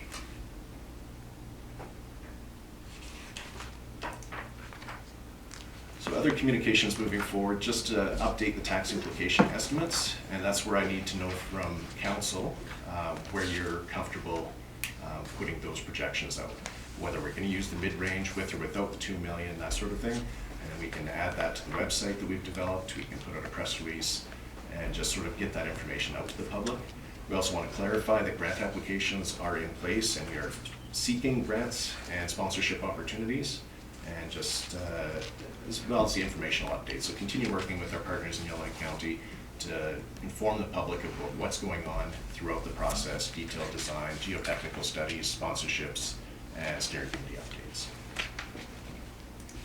So that's it. Does anybody have any questions, comments? Go ahead, Mayor Zahara. Thank you very much for the presentation, Steve. Just to go back to the tax comparison slide, I know we originally pulled that data from some research Whitecourt actually did. Are those numbers 2018 numbers, or are they updated 2019 numbers after the different municipalities increased their tax rates? Because that could have an impact as well. These are 19s. These are 19. Okay, yeah. Thank you. And I think one of the key communication points for us moving forward is not only the $20 million grant that we've applied for, but we are going to continue to apply for grants over the next number of years. There's not going to be just one grant that we're applying for. And I think that got missed with some residents. And I think also what got missed with some residents is we were using worst case scenarios. So the more that we can do to improve on that, I think is a good thing. I'm not comfortable including the 2 million, just to answer your question, but I'm okay with the mid-range without the 2 million included. Which 2 million, sorry? That would be the multi-specific reserve. Oh, sorry, Councillor Schmidt? Actually, hi, thanks for the information. Steve, the one question we're saying, communicating after the survey results, public are saying, I have no say. So are we planning some kind of public, where the public says, yes, we come to council chambers, but like where we have an open house once we get more results, maybe spring, summer, that, you know, the public is welcome to come, we can talk to different case scenarios. And then I guess part of it is too, is you are communicating well, but until we get the rest of the results, we can put the numbers all we want, unless we say we're capping at 70. We started at 50, unless we're capping at 70, these numbers mean nothing until we know what the building's gonna cost. Yeah, as the process moves along and we get the detailed design done and we know some more firm facts, we'll be able to communicate that as the numbers come in. As far as the public having say, they're always welcome to send information to the steering committee. We have links on the website as well for them to email Mike or Jack. Right, but what they're saying is people that don't go online, they come up to you and say, hey, you guys decided I don't have a say. That's exact words, using their words to me, and I said, well, no, I agree with you. If you feel that strongly, like at the trade show I mentioned to them. So there's public. So once we move forward, are we ever gonna plan an open house so the public has their say to us, the steering committee or council? Madam Chair, I think the public has had a lot of say. We've been doing surveys since 2006, and we had the community needs assessments, and we had the open house. We've had the trade show. We also have various coffee with council events in which they can provide their feedback. At this point in time, I think we need to start making decisions and moving forward. I think there'll be some opportunity once we get into the detailed design phase and have some some feedback, but I think that's more of, from a user group perspective, making sure that the design works. And we're always accessible. You know, I've had many emails over the last couple of weeks, and Wapmea got cornered by one individual, and we had a really good conversation actually. So, and I think the multiplex steering committee will have to make some determinations if they want to do another open house type format to provide feedback, because while we have done the survey as for town of Edson residents, it's really important that we're doing things as partners and ensuring that we're getting the feedback from all residents in the region. That's my point of view. Yeah, if I may just add to this, I think as Steve prepared this kind of communication piece, one of the really important parts about effective public engagement is when you ask questions that you respond and close the loop, and I think some of this is in an effort to kind of respond to what we heard when we did the public engagement, which was we already feel like the taxes in Edson are too high, so we're concerned about the potential increases. And so that's really one of the critical messages I think we need to get out there is if people in Edson think their taxes are comparatively high, they're just misinformed or they don't have the correct information. And we want to make sure we get that out there because I'm sure all of you have heard or seen online and other places that this is just reckless and irresponsible and all these types of things. And so we just want to make sure that the data is available so that people can see and understand that this council is making these decisions in a responsible manner and in the context of these comparables in a reasonable way. And so we think that's a really, really important message, regardless of, as Steve mentioned, future information that may alter the project, several years down the road. I think now is a time that we need to reinforce that this project is being approached responsibly. When you talked about people thinking their taxes are high, I think when we live here surrounded by the county, people compare ourselves to a county, not necessarily to these other towns, but to what the county pays for taxes. That is what's in their mind when you've got the two different areas. And I do think we have to worry when our businesses were not all that pleased for us to go in debt. We need to have our businesses downtown, or we may soon not be a town if we have less than 80% residential taxes. And again, to you, Steve, on that, when you talked about the concerns and stuff, I think location was mentioned just very slightly. But when we had that open house, that was really quite a big issue because I took notes there, and it was mostly location, location, location. And as a steering committee, we're doing something about that. We're doing the geotechnical study to find out what the best land is and stuff. So I think that's important to remember that too. Any other questions? Yes, sorry, Councillor Sorensen. Through the chair to administration, I do agree with the emphasis on your new communication points. I think those are great. I've made them as well in the community. I do not agree with communicating the numbers that include using the $2 million civic cultural reserve.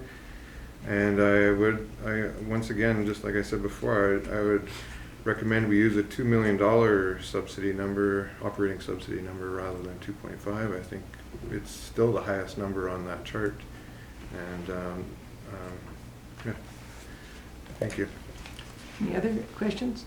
Councillor Bayo? Through the chair to administration, I also feel the same way about not having that $2 million from the cultural reserve included. And I wonder, the survey didn't give us these answers, but if people say the costs, and I interpret that as taxes because they say taxes, but then the survey said costs and taxes wasn't as high. So there's perhaps some or a different way to interpret that. But if it is taxes, then what is the threshold to say, I don't agree with it at $450 a year, but I do agree with it at, a different lower number, right? I wonder what that number is. I can tell you for most people, it'll be zero. Right, for sure, and right, but people also need to know that you can't get something for nothing, right? And when you have that real conversation, what is that number, right? Is $200, is that the magic number that people are saying, okay, that is something I can handle, as I, do my budgets, and if it was $40 a month for the $450, then is that, just under $20 a month? increase. You know, I wonder, you know, what that number is. Councillor Curry? I also really like your talking points and the new communication strategy. I just think we need to be really clear, and I think that is a mistake that we made, is that we didn't communicate that we were going in at the high, and that we were doing that to just make sure that we were completely transparent, so there was no hidden costs.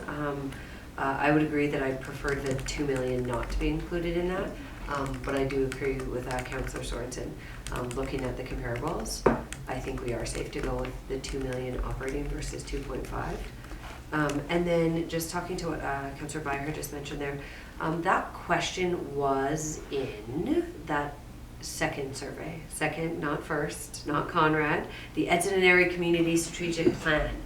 I know, I remember that it was not a very clear, I feel like it was a 50-50, but I know in that strategic plan that question was asked. How much are you willing to pay? So thank you, Councillor Curry, that's correct. And it was basically completely a 50-50 split, with half people saying absolutely nothing and half the people saying a fairly significant investment makes sense to them. And it was almost completely split on the opposite ends of the spectrum, which I think is lines up with what we learned in this most recent survey, which is some people said yes, willing to pay, about 50%, and about 50% said not willing to pay.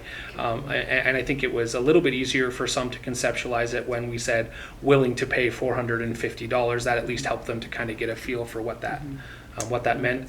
To Councillor Byer's point, I'm not sure there's any way to meaningfully gather that information. It would be really nice to know, but I'm not sure we can do that. But perhaps to kind of bring this to a head here, I think what Steve needs to know, and it sounds like I'm hearing kind of some consensus around council being comfortable seeing the communication focus on using a $2 million operating subsidy rather than the $2.5 million, but not including the $2 million from the Civic and Cultural Reserve. Would that be supported by council?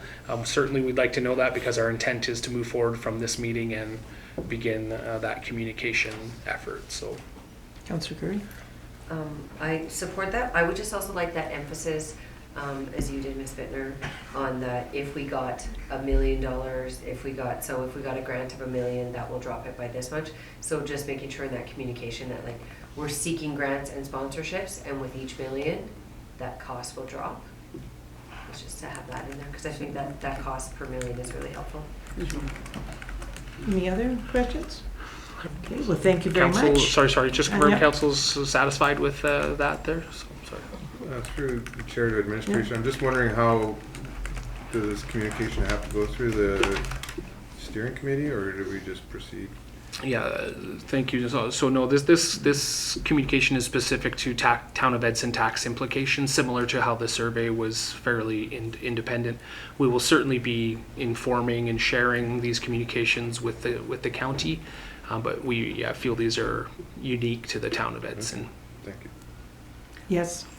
Just to clarify the communication part of it, at the moment on our website we have the page that had all those figures and the calculator that included the original one we put out.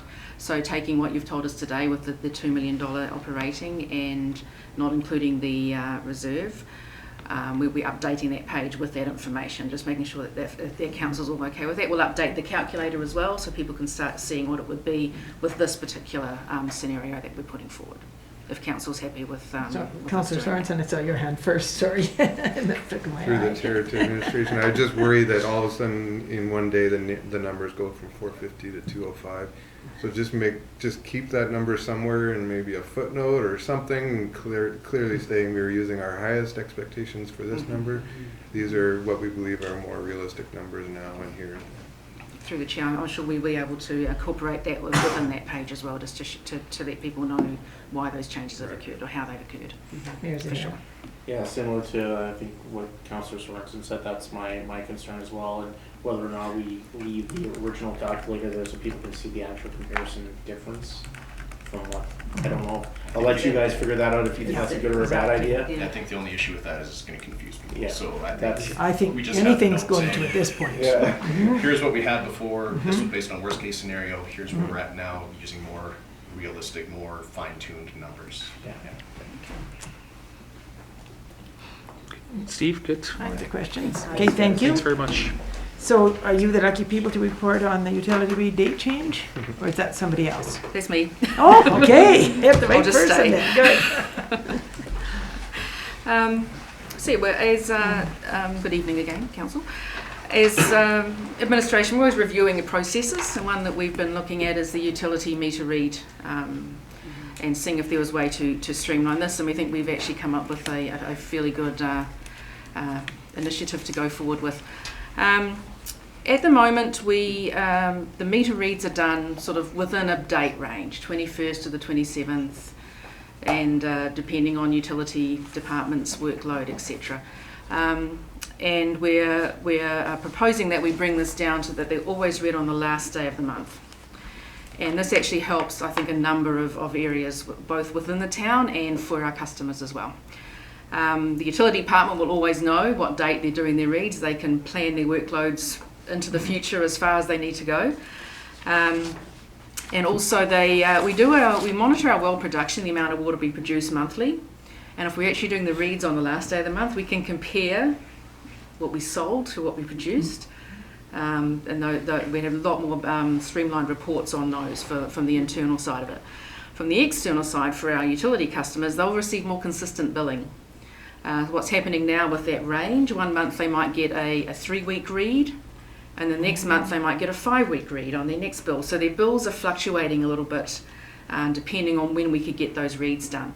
This way they would always be very consistently at the end of the month. And then also we actually, when we were communicated we were changing the landlord-renter situation to just the landlord's names. We had a few call and say, would it be possible to have them read closer to the end of the month, because a lot of the rental agreements change at the end of the month. So that would also incorporate being able to help them out with that as well. Our utility bylaw states that the due date is 15 days after the bill is sent. So there'd be no need to actually update the bylaw. The bylaw states that, and we find that that's worked well. What I'm intending to do with that is it will affect some people who are used to paying on the 15th of every month, especially when we have our pre-authorised payments where we take it from their account.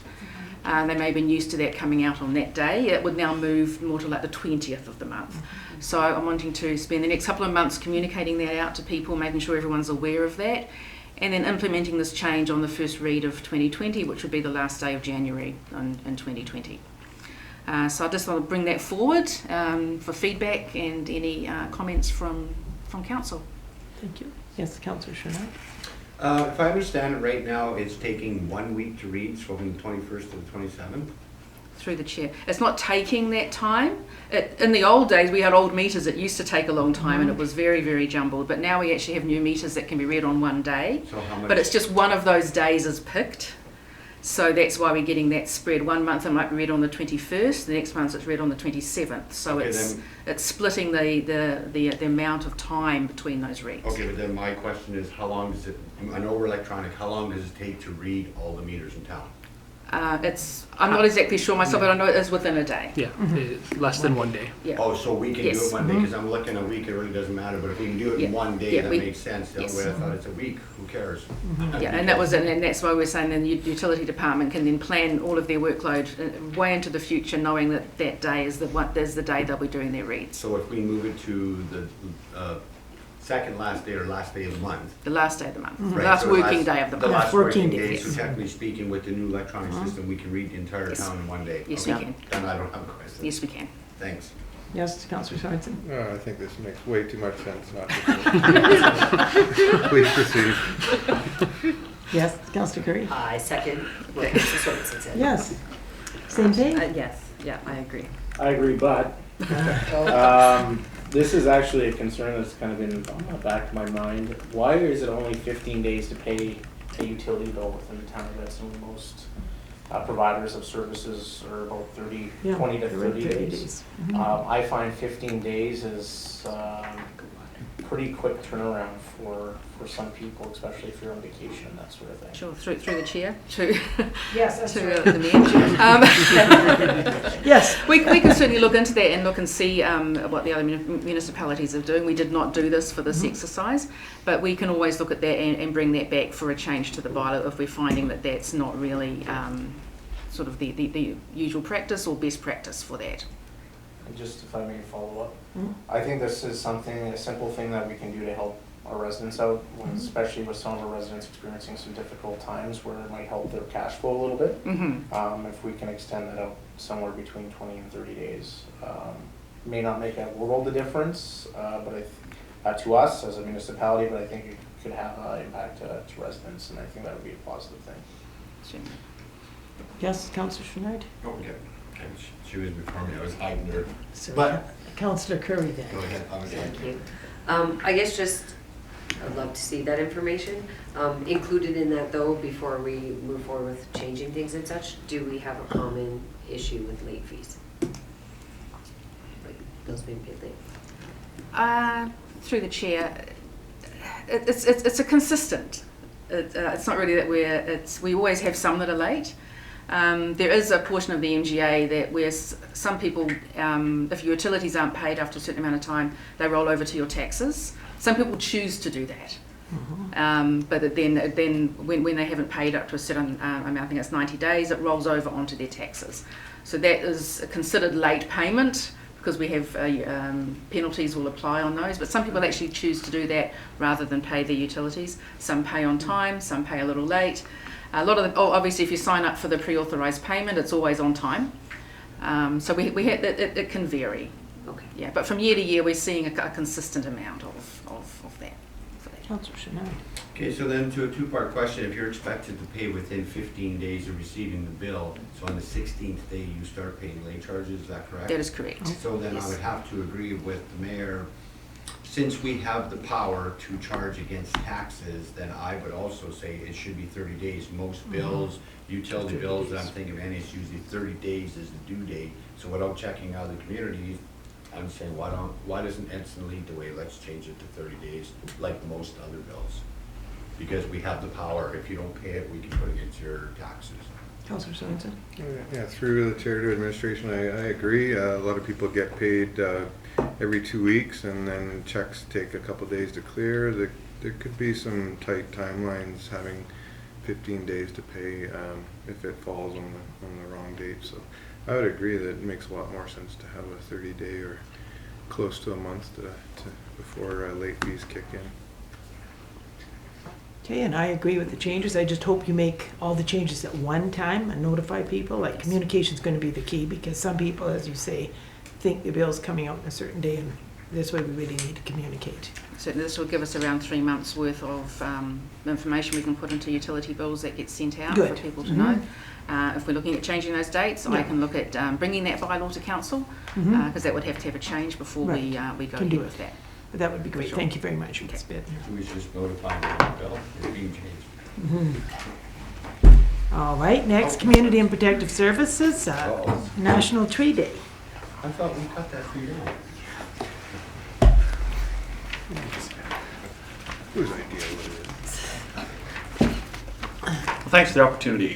Just following up on a request that came from Council from August 13th about having our community participate in National Tree Day on September 25th, and our Community Services Department has done some research on that. National Tree Day does fall on September 25th, 2019, which is National Forestry Week as well. National Tree Day obviously serves as a celebration for all Canadians to appreciate the great benefits that trees can provide us. Clean air, wildlife habitat, and reducing energy demand, and connecting with nature. The challenge with doing it on the 25th, as most councils are aware, is all the council is away on the 25th at AUMA. We did explore the possibility of youth council. We are in between youth councils. Our current youth council is finished. Our new youth council doesn't start till October. So what we are proposing, because we really think this is a great opportunity to promote our community in recognition of National Tree Day, because again, we're a resource community, and forestry is a big part of our resources. So what we are proposing is still to move forward with doing a tree planting on National Tree Day. Again, promoting our community, We'll have our Parks Department coordinate that effort. We'll make sure we publicize it, get the media out there appropriately. Our goal is to plant it in the Hillendale Park. We do have a conceptual plan which identifies trees being planted in that park already. So we will follow that conceptual plan and move forward by actually planting a tree in that park. We're really looking for council's input to move forward with that, as there is some logistics that have to happen. If we're going to do the tree, have to do the Alberta One Call, and we've got to arrange for purchasing the tree to be planted as well, and coordinating our parks group to do that for us. So, looking for your feedback. Councillor Chenard? Plant the tree, have it done. I mean, honestly, your plan makes too much sense. It is Natural Tree Day, and I mean, I wasn't against the other thing, but we are planning a park there anyway. So, I mean, let's get the tree, and I mean, we're starting a park, and then, I don't know, whoever representation, the important part is I agree, we planted the tree on National Tree Day. Councillor Bayer? Through the chair to Mr. Schramm, I think it's great. I would appreciate moving forward on it. Does $1,500 buy us one lone tree to Yes, stand I in did. the We had our itself? parks manager do the research on it, and I Okay. told him to come up with the budget. $1,500, we'll purchase the tree he wants. And he does have the flexibility in his operational budget to accommodate, so we're not asking for additional funds. It'll come out of our current parks budget.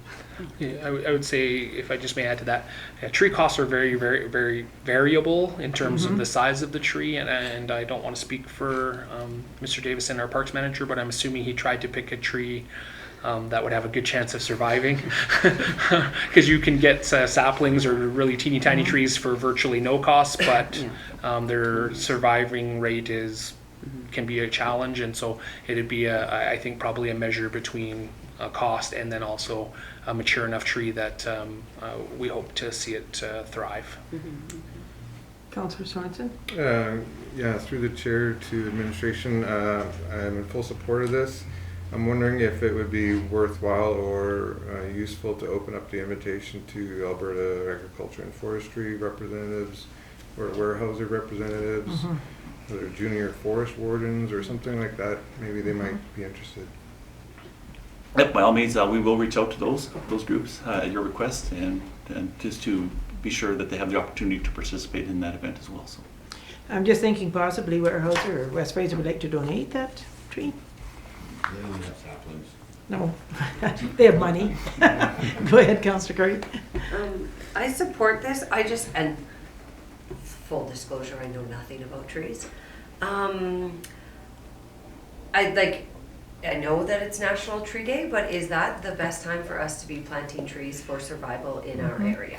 Yeah, it is. It is? yeah, fall is a Okay. good time to plant. Okay. Last time, Okay. National Tree Day. Yes, Mayor Zahara? Plant the tree. Thank you to Councilor Wilkinson for bringing this forward. I think showing support for forestry and the forestry industry is really important right now.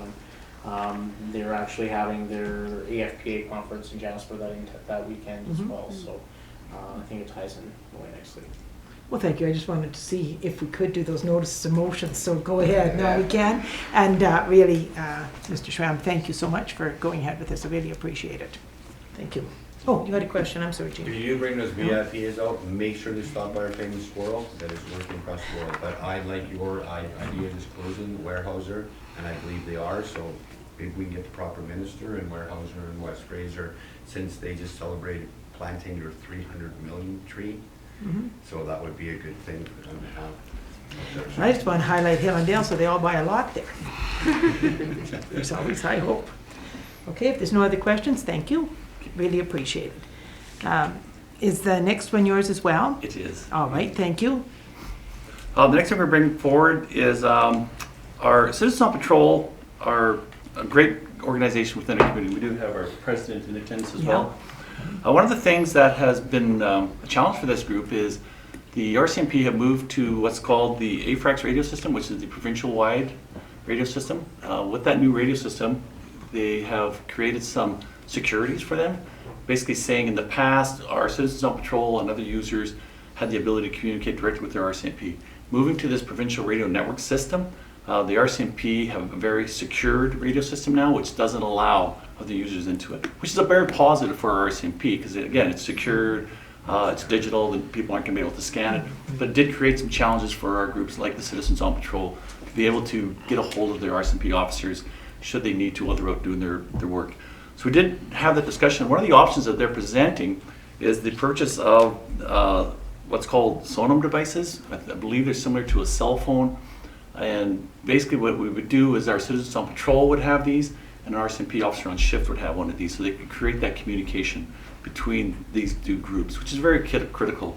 Our citizens on patrol group, they're out there all the time, they're seeing things, they have to have that ability to communicate with their local detachment when they see these things and get prompt responses to them. So what we're proposing is that through our Public Safety Initiative Fund, that we support the purchase of these 4 units, and also we increase their annual operating grant to cover the charges for the cellular airtime to cover this off for. The investment is very minimal. The total cost for this year investment, which is the purchase of 4 units plus the October, November, and December airtime fees, is about $2,240. And then into 2020, we'll build into our budget just to increase their operating grant to cover off their airtime services, which would bring their total operating grant to $5,380. We think it's very critical that this group has that ability to communicate. They're a fantastic service for our community, and they've done some great things in the past, and this just gives them the tools to do that job better. Questions? Yes, Councillor Shanae? I love the idea they got to actually communicate, but a cell phone was going to run $1,500 a month for cell service. Isn't there unlimited talk phones? I mean, I like the idea, but I just don't like these numbers. They make no sense to me for cell phones. I believe they're a specialized frequency that they're using. Right. That's why the costs are there. You- Come join me in it. Yeah. I like it. Explain to me. I love the idea, but I'm thinking, oh my God, cell phones, how much money? And through you, Mm-hmm. 'cause I'm terrible, just ask the mayor, terrible with this. That's fine. Just as a little background, up until now, we've had direct communication with the RCMP. And that has been an immediate response. And because we have lost our direct communication, many of the members don't really want to give out their cell phone number, so that is not going to work. The last little while we have, if there is somebody on patrol that we can communicate directly with, we can text them. We don't like to call them any more than we have to. But we also find that many times we end up having to call 911. And that takes a horrible length of time. And often we're put on hold because there's so much other stuff going on. So then we lose that direct communication and that immediacy that we have, enjoyed, I suppose, up to this point. Councillor Sorensen? I'm in full support of this. I think it's really important that COP has direct communication with the RCMP, and I think it's minimal cost to increase the number of support out there for the RCMP, and I'm in full support. I just want to clarify, it's not $1,500 a month. Oh, okay. It's $1,500 a year. Oh, okay. For 4 devices, $60 per unit per month. That makes sense. And it uses a special TELUS network, and it might be actually cheaper because with the town rate plan and that sort of thing. But it acts as a walkie-talkie, so there's no dialing of numbers, no nothing. It's immediate, which alleviates the safety concern, because as soon as you have to start dialing numbers when somebody's coming at you, it's a problem, right? So that's why these devices are actually used by the General Investigation Section members as a way to communicate with each other. Yeah, like I say, if I may, Yeah. I'm just saying I don't like the numbers. I'm full support. I understand it. But I'm looking at the numbers, questioning the numbers.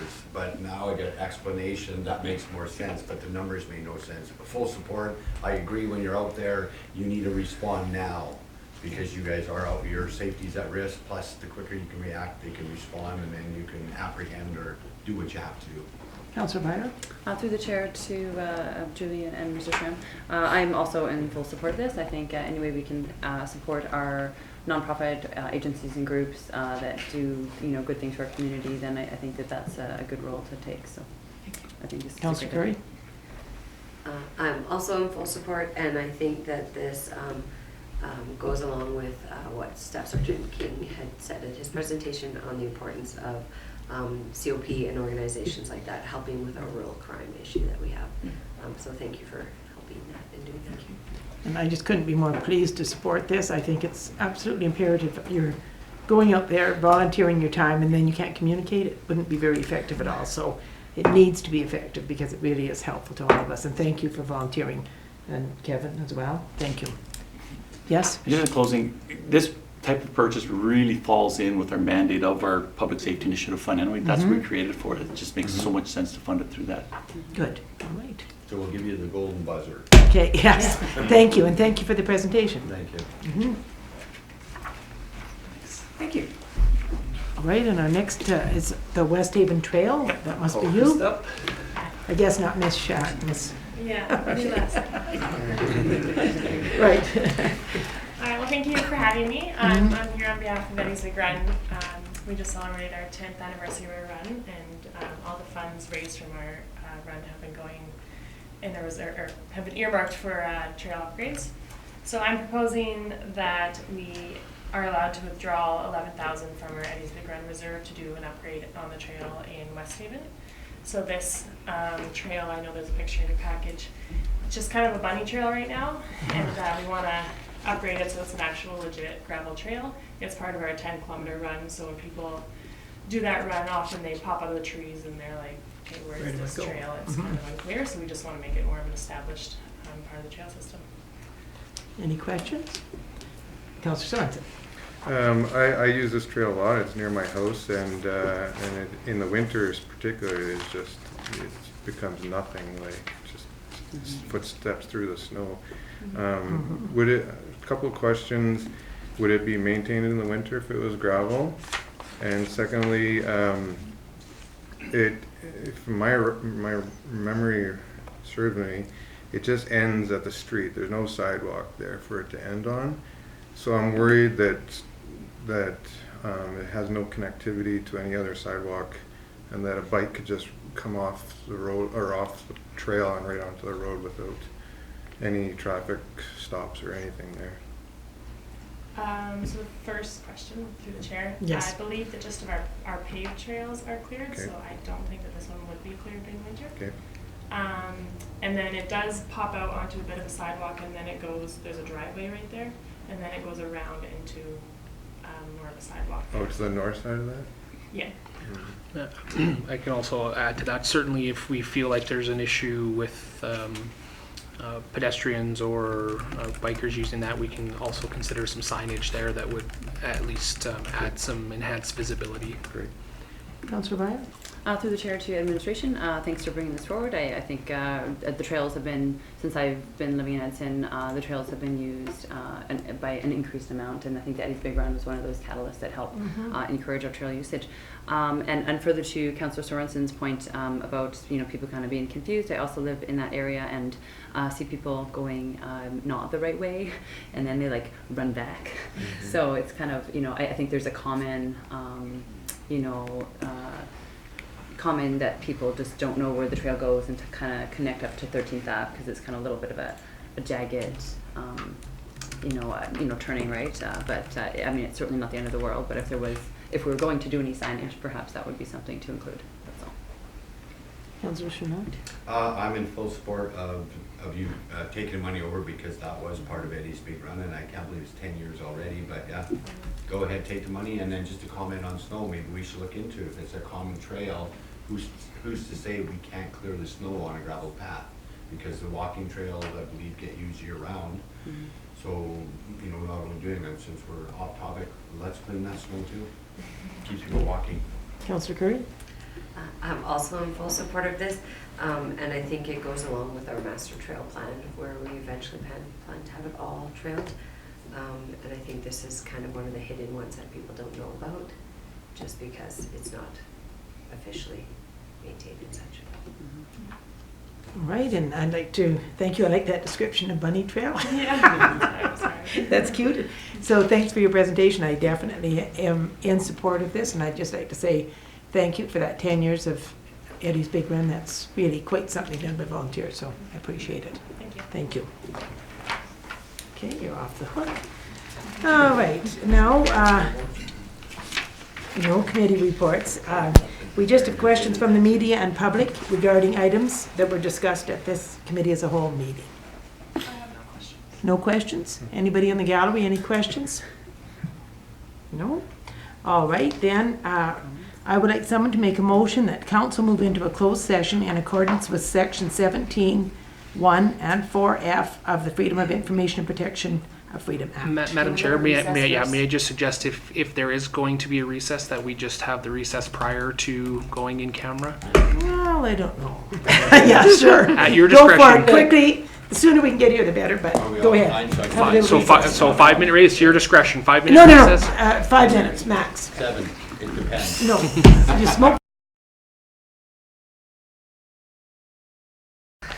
I'll make doors open first before. Okay, doors open, sorry. You're making that motion? Councillor Sorensen making the motion, all in favor? Are we on? Okay. In camera. All right, we're in camera now. Closed session.